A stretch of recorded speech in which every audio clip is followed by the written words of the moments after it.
Hello, my name is Chuck Ross, and we're playing Minecraft, and today I am building a lush cave home for my little axolotl guys.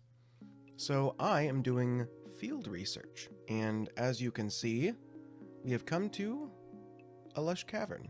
And the first thing I notice is that this one is absolutely full of clay, and it is way too much clay.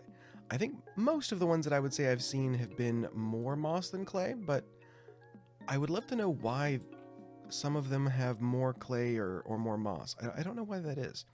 But this one kind of gives you an idea. A whole bunch of the little stepped pools, which is cool. A whole lot of the drip leaves. Is that what they're called? Drip leaves? Yeah. And obviously moss on the ceiling. The little flowers. So you'll see here that there are like stripes of the moss where you then have patches of the clay that form these little pools, I guess. Stepped pools, and obviously that's where the axolotls are. But then over on this side, if we look into the part that I haven't explored yet, you can see this giant aquifer, which I think is also going to be a feature in my cavern. And as you'll also see, you have sections where you have the moss on the ceiling and obviously the glowberries, and then large patches where you don't.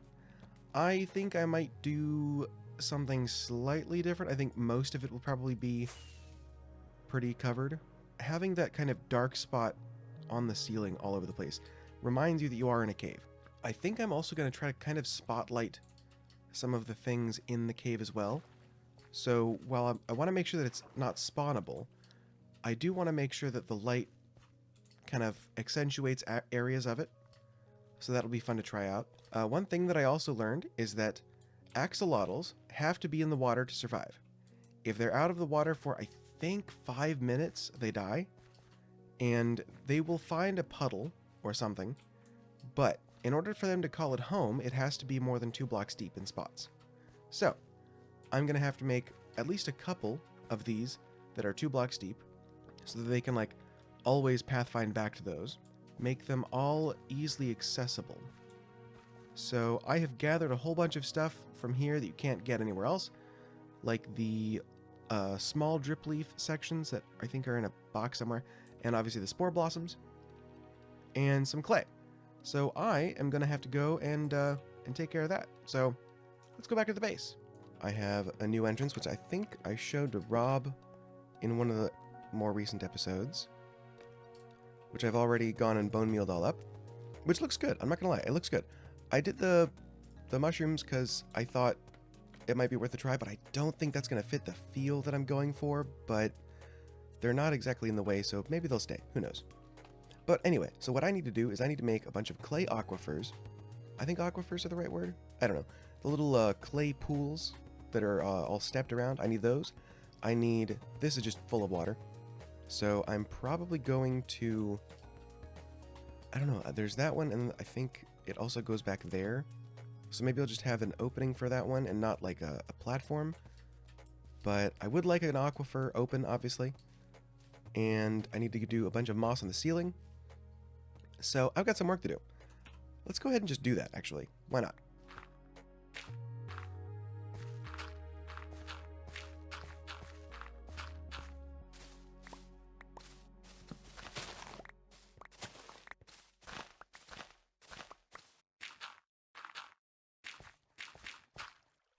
Nice. I definitely like where that's going, but I think what I'm going to do is from now on, rather than just replacing the floor with or replacing the moss at the edge with the clay, I think what I'm going to try is making a couple of more just like single wide pools that kind of come over from, let's go in one more. Well, I guess it kind of feels like it has to go there.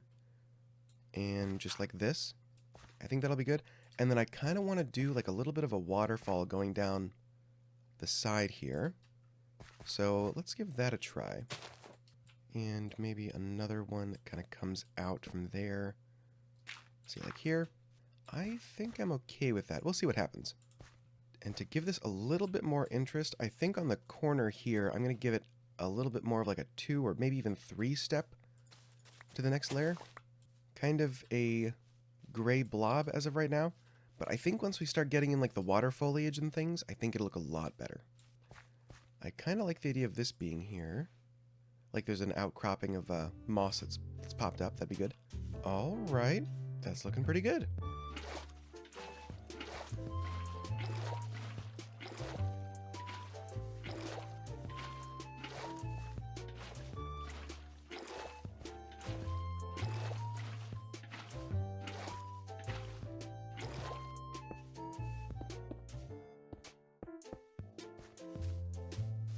Well, I got the base of these down, and I did a little one over here, expanded this one a little bit more, and I think that's about where I want to leave these.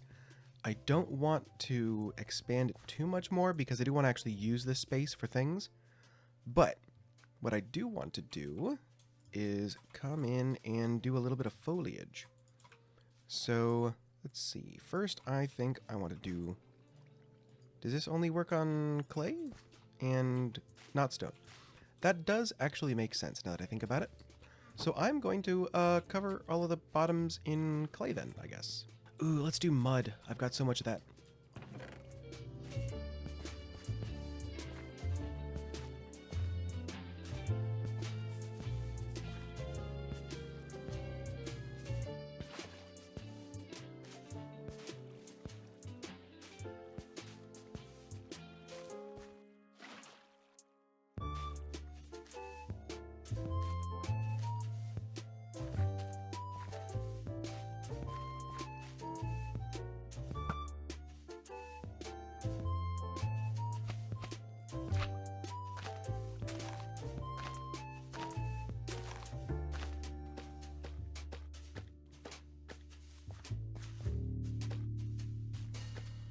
I gotta say, I am pretty pleased with this.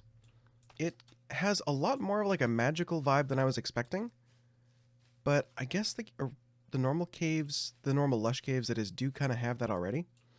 I decided I would kind of try to spotlight a lot of the stuff rather than have, torches. So I ended up using a lot of the lichen for like and subscribe. Hey, I gotcha. Uh, and a couple of the sea pickles. Unfortunately, that is all of the sea pickles that I have, though, so I will definitely have to get more. The difference in shade between the normal lily pads and the... I can never remember what these things are called. Drip leaves. The color difference between the drip leaf and the regular lily pads is a lot more extreme than I expected. But I don't hate it. I think the variety of greens definitely does help. Then went it back in with some seagrass. Originally, I was going to have this entirely flat at the bottom. And then as I was putting them in, okay. I was trying to make them as close to in the game as possible, like the normal ones that you come across naturally. But then as I was going, at some point I was just like, you know what? Why don't I just actually make them nicer? Like I'm building them. If I have to look at them all the time, I want them to look nice. So I decided to go with mud on the bottom, partially because in order to put drip leaves down, I'd have to put something down there other than just the stone, which I had. So I went with the mud, the rooted mud, and kind of try to build it up in like the corners and where the overflows are, which I think ended up really being a nice touch. Once I get my hands on those, the leaf litter that's coming, or that came already, we just haven't been able to update yet, that'll be nice. That'll be so nice. But yeah, I'm so happy with these. And man, I love them so much that I want to put them kind of all over the place, but also I have to be able to use this space, so I feel like just the two will be a good spot. Now, this is the first one I did. I did this one afterwards. I'm gonna have to see, because first of all, I ran out of sea pickles pretty early on. So I'm gonna have to go and get a lot more. But then also just like, unless I spam the lichen, which I also ran out of, it's pretty dark, but it should be okay. In fact, let's turn the brightness down to like 30. I think that's the magic number. Ooh, so moody. Oh man. It is a little more obvious that there is something lighting it up, which is good. But having it just, full brightness, everything's kind of hard to tell. But I think, you know what? Let's go crazy. Let's just see what happens if we take it all the way to moody. Ooh. I mean, you can't tell that there's any lichen in there. Oh man, that looks so good though. So let's take you to like 50-ish. So right now, basically what I'm trying to do is figure out if I can see the lichen lighting anything up. And honestly, I think it's just going to be a test of time, making sure that I don't accidentally blow something up or a skeleton shoot my cute little axolotl guys.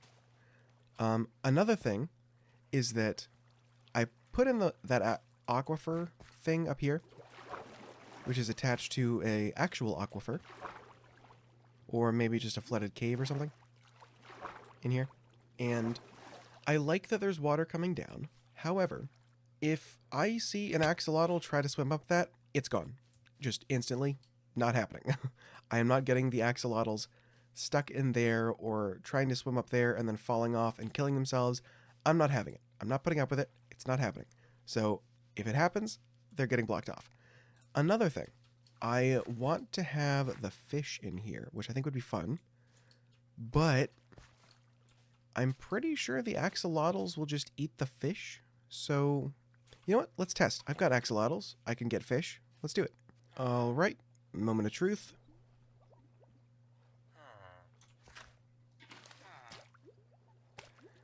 Yeah. Now, the thing that sucks about that is that they don't even eat it. They just kill it. So I can't do tropical fish. However, I might be able to do regular fish. So if we just grab a salmon over here, I don't think... Let's grab a smaller one. I don't think it's going to kill the salmon. I think it's just going after the tropical.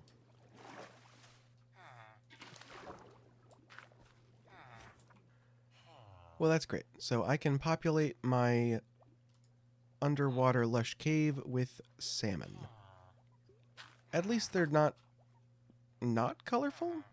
Actually, since I've got a couple of fish here, I might as well breed them up a little bit.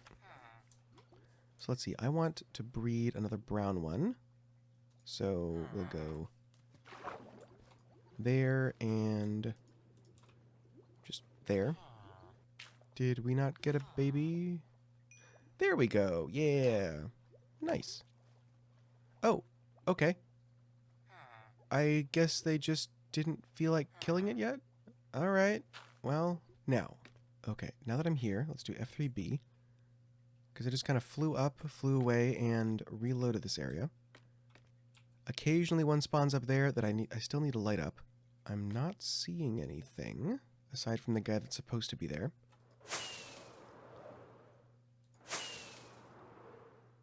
Alright, that should be good.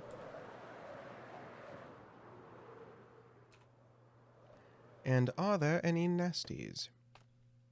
I guess not. Okay. While I don't entirely trust it yet, I will assume it's okay. So, when I originally put all the moss down, I actually had to go back through the entire place and remove as many of the saplings and the too tall grass as possible, because it really throws off the look that I'm going for right now, which is wild but mildly symmetrical. I don't think that's the word I'm looking for. I don't know. It's kind of late. I would say it is naturally wild in like the real world sense. So there's not just like giant shrubs all over the place. It's, you know, just like the field is full of grass. The field is full of grass. There's not going to be like a whole bunch of just random stuff in there. But I might go in and add a few of the azalea trees just around the place, especially around the water.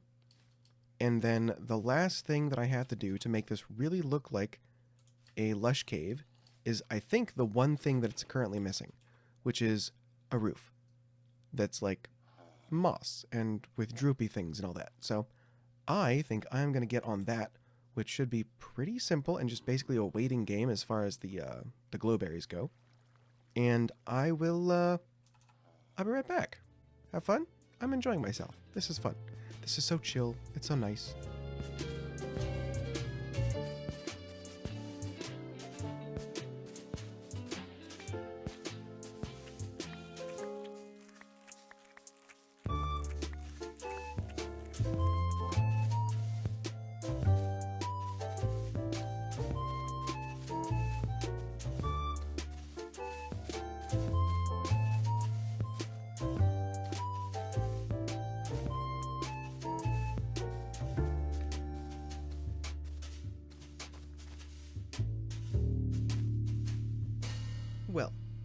After a lot of work, it's finally done.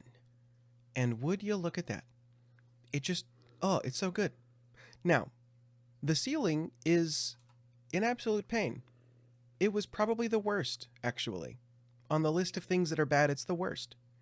I would also say that I learned a lot doing this process, and that if I ever want to do this again, I won't. It sucks. It's so bad. Trying to get the ceiling up there, oh, it would have been easier to make my own cave. Oh my gosh. But I have a couple of things that I wanted to add. I've got tadpoles from when I went to a mangrove swamp way up, what is that, north? I think that's north. That is south. But that's also the wrong direction. It's that way, right? I don't know. I think it's that way. I have a couple of frogs that I want to put in here. Unfortunately, axolotls eat tadpoles. I am so glad that I decided to check that first. But yeah, it's not good. They eat tadpoles. So I have some grown meal. Yeah, okay. And I'm gonna help these guys grow up faster so that I can release all the axolotls. And they all have their own little fun names. So first, we have Kermit. Come on. I need to grow up big and strong. Kermit, you are taking a whole lot of grown meal. Apparently it takes an entire Minecraft day cycle, so like literally 20 minutes long. Hopefully that helps a little bit, but I also gave him half the food, so he will definitely grow up first. Next, we have Jeremiah. Now Jeremiah is technically a bullfrog, and he is a good friend of mine. There we go. Let's get you a little bit. All right. Next up, we have Pepe. Pepe is a good sad boy. Oh, we got one. Yay. Jeremiah grew up. No, Kermit grew up. Yeah, that makes sense. Next, we have Sergeant Kerodo.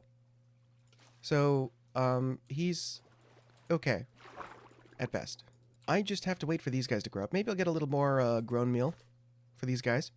And then once they're all good to go, I can introduce you to the axolotl guys, because they also have good little names. So, let's go. So, once I got Kermit, Kerodo, Jeremiah, and Pepe all grown up, I realized that Minecraft mobs are stupid. So I went ahead and bred those guys up to get a couple more frogs, and what do you know, I got like 7 or 8 more, I think. It's kind of hard to tell. But yeah, so now they're all over the place. I might end up doing more at some point, but we'll see. But it is time. Nope, that is not what I meant to do. I meant to do F3B. F3N? Is that what that was? Oh, I didn't know that. Okay. I just trimmed those. Oh, I need string. Anyway, it is time to introduce you to my new pets, the cutest predators. Let's go up here. Ugh. It looks so good, but it's such high maintenance. Alright, so let's go with the first little guy. What do we got? We got Coco. Welcome, Coco. Next, we have Hershey. Welcome, Hershey. And then, maybe we'll go over here. I know they're all going to go all over the place, but I don't know. It makes me feel better to know that I released them all individually. So, we're going to go with Skittle and Peanut. Like the peanut M&Ms. And next up, we got Opal. And we got Hyacinth. And then our last little pair here. Welcome to the stage, Pepto-Bismol and Cadillac. Have fun, guys. Let me tell you. This episode was, in some ways, a lot of fun. I really enjoyed designing my own little terraced. Terraced is the word. I had a lot of fun designing my own terraced pools and getting it all set up, thinking about all the little things that go into it, you know, like all the little mud and stuff just sort of caked into the centers and corners of things. That was a lot of fun. And then just throwing in a bunch of green. That was nice. It's been nice until I decided to do the ceiling, at which point I really wish I never did this. No, it was definitely worth it. It's just, oh man, seriously, oh, it's the worst. Anyway, unfortunately, that's all I got for today. So, I don't know what I just hit. Thank you guys so much for watching. Like and subscribe, and I will see you next time. Bye-bye.